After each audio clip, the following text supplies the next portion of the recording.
Les troupes allemandes essayent de s'enfuir par tous les moyens, mais les Alliés sont partout. Édouard, mon arrière-grand-père, écrivait tout ce qui lui arrivait dans ses carnets, et en ce moment, on découvre l'année 1944. 25 août. L'armée Leclerc arrive à Paris. 26 août. Le bruit court que Paris serait pris après plusieurs jours de combat dans les rues.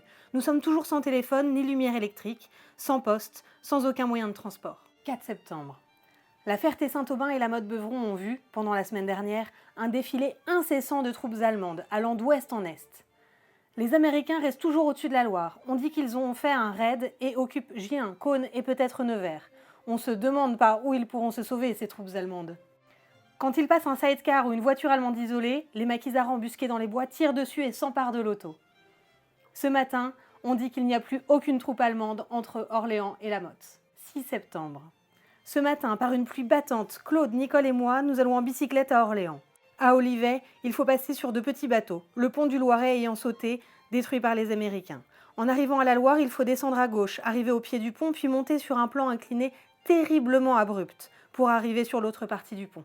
Orléans a bien été éprouvé depuis le 23 mai. Chez nous, 16 rue de la Bretonnerie, un obus allemand a démoli la partie droite de la maison où est l'atelier de Siguré. Notre appartement est occupé par Siguré.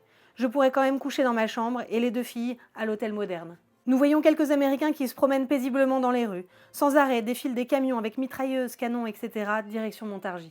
Ça veut dire qu'une fois que les Allemands ont perdu Orléans, ils se sont mis à bombarder la ville. 7 septembre. À 4h30 du soir, nous rentrons à la Rougellerie en bicyclette, bien fatigués. On ne trouve toujours à peu près rien à Orléans, où il n'y a toujours pas d'eau. L'électricité a été rendue hier à midi. Toujours pas de poste, pas de train, pas de téléphone. 8 septembre. Nous fêtons les 17 ans de Claude. Drôle d'ambiance pour un anniversaire. Demain, la situation s'améliore.